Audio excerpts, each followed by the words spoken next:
எம்ஜிஆர் வாரிசுன்னு சொன்னது பாக்கியராஜ மட்டும்தான். என்னுடைய கலை உலக வாரிசுன்னாரு. அந்த பாக்கியராஜ் கட்சி ஆரம்பிச்சாரு, கடையை மூடிட்டு போயிட்டாரு. டி ராஜேந்தர் கட்சி ஆரம்பிச்சார், சரத்குமார் கட்சி ஆரம்பிச்சார், ஐயா விஜயகாந்த் கட்சி ஆரம்பிச்சார், நடிகர் கார்த்திக் கட்சி ஆரம்பிச்சார், எல்லா நடிகரும் கட்சி ஆரம்பிச்சாங்க. யாருமே போனி ஆகல.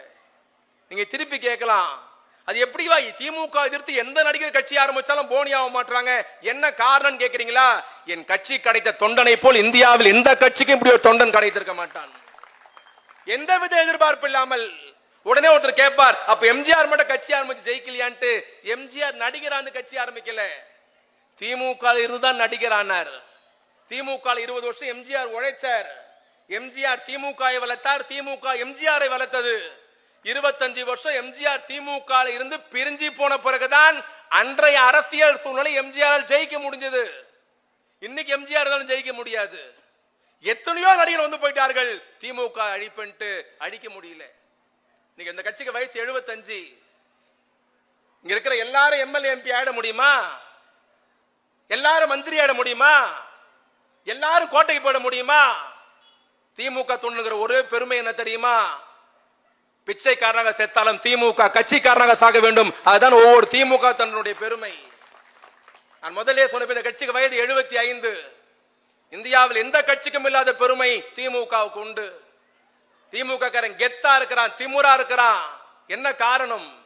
பெரியவர்களே, தாய்மகளே, 75 வருஷம் இந்தியாவில் தேசிய கட்சி 6 கட்சி இருக்கு. காங்கிரஸ் 120 வருஷம், பாஜக, கம்யூனிஸ்ட், சமாஜ்வாடி, பகுஜன் சமாஜ். காங்கிரஸ் ஆரம்பிச்சு இன்னி வரைக்கும் 4 சின்னம் மாறிடுச்சு. முதல்ல ஒத்த மாடு, அப்புறம் ரெட்டை மாடு, அப்புறம் ராட்னம், இப்ப கை சின்னம். ஆளுகிற பாஜக கட்சி முதல்ல ஜனசங்கம், முதல்ல வேற சின்னம், இப்ப வேற சின்னம். கம்யூனிஸ்ட் ஆரம்பிச்ச போது வேற சின்னம், ரெண்டாக உடைந்தது வேற சின்னம். பகுஜன் சமாஜ் ஆரம்பிக்கப்பட்டது வேற சின்னம், இப்பொழுது வேற சின்னம்.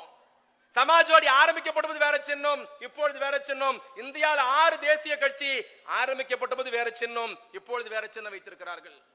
தமிழ்நாட்டில் 40 மாநில கட்சி. பாமக தலைவர் ராமதாஸ் கட்சி ஆரம்பிச்சார் 88ல. அவர் கொடுத்த சின்னம் என்ன தெரியுமா? யானை. 91 தேர்தலில் பண்டுட்டி ராமச்சந்திரன் யானை சின்னத்தில் ஜெயிச்சாரு. நான் யானையில ஜெயிச்சேன்னு சட்டமன்றத்துக்கு யானையிலே போனாரு.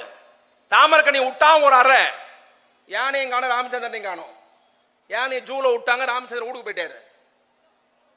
தேர்தல் கமிஷன் யானையை வாங்கிக்கின்னு மாம்பழத்தை கொடுத்தது, இதை சப்பின்னு இருங்கன்ட்டு. சார் மாம்பழத்தை சாப்பிட சொன்னாங்க, அப்ப நம்ம மாம்பழம் குத்தாச்சு. கட்சி ஆரம்பிக்க விட வேற சின்னம், இப்ப வேற சின்னம். நம்ம என்ன வைகோ கோவப்பட்டு வெளியே போனார், கொடை கொடுத்தாங்க. அடிச்ச புயல கொடை நிக்கல, பம்பரத்தை வாங்கி ஜாட்டி நம்ம கிட்ட கொடுத்து நம்ம கிட்டே வந்துட்டாரு. அதிமுக எம்ஜிஆர் 72 ஆரம்பிச்சார், 77 ஆட்சி பிடிக்கிறார், 87 செத்து போயிட்டார். 77 ஆட்சி பிடிக்கிறார், 87 செத்து போயிட்டார். 88 தமிழ்நாட்டில் தக்காளி சண்டை, ஜெயலலிதாவுக்கும் ஜானகிக்கும். என்ன ஆச்சு தெரியுமா? ஜானகிக்கு ரெட்டப்புறா கிடைச்சது, ஜெயலலிதாவுக்கு சேவல் கிடைச்சது. அதிமுக ரெட்டலை முடக்கப்பட்டது. எம்ஜிஆர் இறந்த போது ஒரு வாட்டி முடக்குனாங்க, ஜெயலலிதா இறந்த போது ஒரு வாட்டி முடக்குனாங்க. தமிழ்நாட்டில் இந்தியாவில் எல்லா கட்சியும் ஆரம்பிக்கப்பட்ட போது வேற சின்னம், இப்பொழுது வேற சின்னம் வைத்திருக்கிறார்கள். ஆனால் 57 துவங்கி 2024 வரையில் அண்ணா பெற்று தந்த உதயசூரியனை தவிர வேறு சின்னமே பெறாத ஒரே இயக்கம் வரலாற்றில் திமுகவை தவிர வேறு இயக்கம் இல்லை. இந்த இயக்கத்தை தான் நேத்து வந்தவெல்லாம் திமுக அழிச்சிரும் ஒழிச்சிருவேன் சொல்றானா, எழுதி வைத்துக் கொள்ளுங்கள். இந்த இயக்கத்தை அழிப்பேன் சொன்னவனை தான் இந்த இயக்கம் அழித்திருக்கிறது தவிர இந்த இயக்கத்தை எந்த கோமலால் அழிக்க முடியாது. தமிழ்நாட்டு முதலமைச்சர் போகிற இடம்லாம் சொல்லுகிறார், 200ல ஜெயிப்போம், 200ல ஜெயிப்போம்னு. ஆணவமா? இல்லை. அகங்காரமா? இல்லை. திமுறா? இல்லை. அப்புறம் எப்படி சொல்றீங்க 200 ஜெயிப்போம்னு? உங்கள் மீது இருக்கிற நம்பிக்கையில். உங்களுக்கு அவ்வளவு நல்லது செய்திருக்கிறோம், சொன்னதை செய்திருக்கிறோம், சொல்லாததையும் செய்திருக்கிறோம். இவ்வளவு பேர் உட்கார்ந்து இருக்கீங்க. என் தம்பி பேசுற போது சொன்னா, ஆட்சிக்கு வந்தோம், கொரோனாக்கு 4000 தந்தோம், ஆட்சிக்கு வந்தோம், மாசம் 1000 ரூபாய், ஆட்சிக்கு வந்தோம், உங்க வீட்டு பொம்பளை புள்ள படிக்க போன 1000 ரூபாய், ஆட்சிக்கு வந்தோம், உங்க வீட்டு பையன் படிக்க போன 1000 ரூபாய், ஆட்சிக்கு வந்தோம், உங்க மாமியாருக்கு 1200, ஆட்சிக்கு வந்தோம், இலவச பஸ் பாஸ், ஆட்சிக்கு வந்தோம், இல்லம் தேடி கல்வி, ஆட்சிக்கு வந்தோம், வீடு தேடி மருத்துவம். இவ்வளவு கொடுத்தோம். ஆனா இவ்வளவு கொடுத்தாலும் ஒரு அக்கா சொல்றது, எல்லாம் கொடுத்தீங்க, கரண்ட் பில் ஏத்திட்டீங்களே. அதுல அந்த அக்காக்குது பேரு இப்படி வாங்கி இப்படி தரானு கிடையாது. சத்தியமே தெரியாது. இதெல்லாம் இது குழப்பம் பண்றது. தண்ணி பிடிக்கிற இடத்துல கோயில் எல்லாம் போய் இப்படி வாங்கி இப்படி தரானுங்கன்னு சத்தியமா சொல்றேன். கரண்ட் பில் நாங்க ஏத்தல.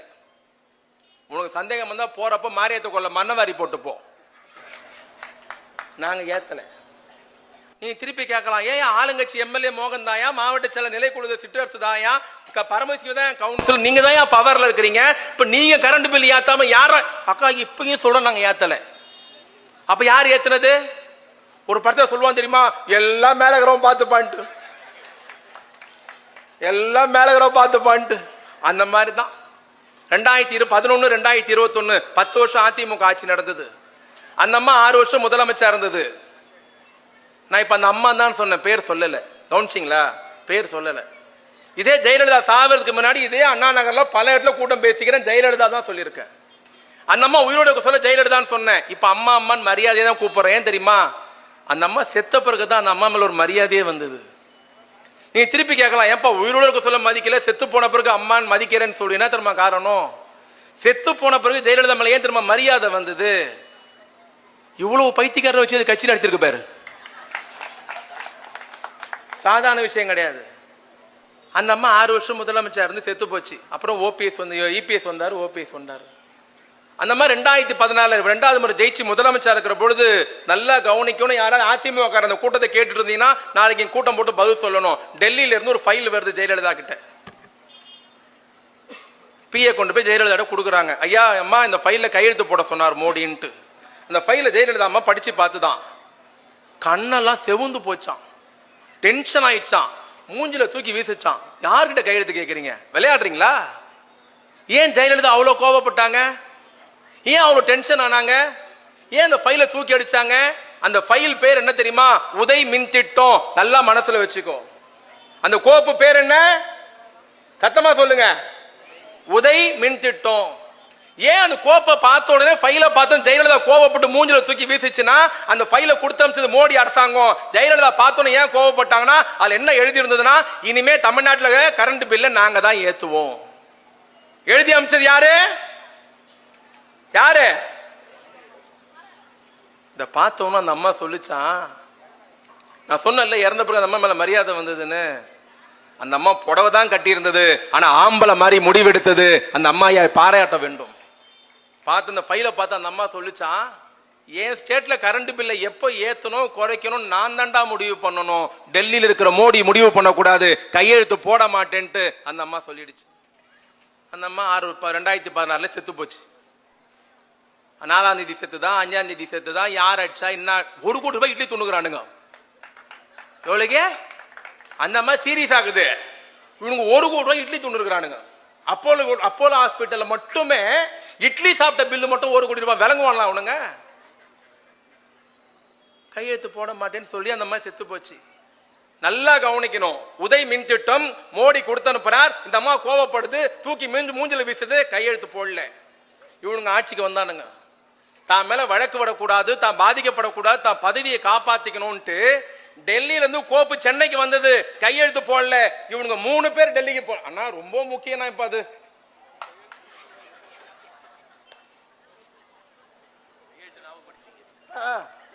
ஒரு கையெழுத்து ஞாபகம் வந்துச்சு.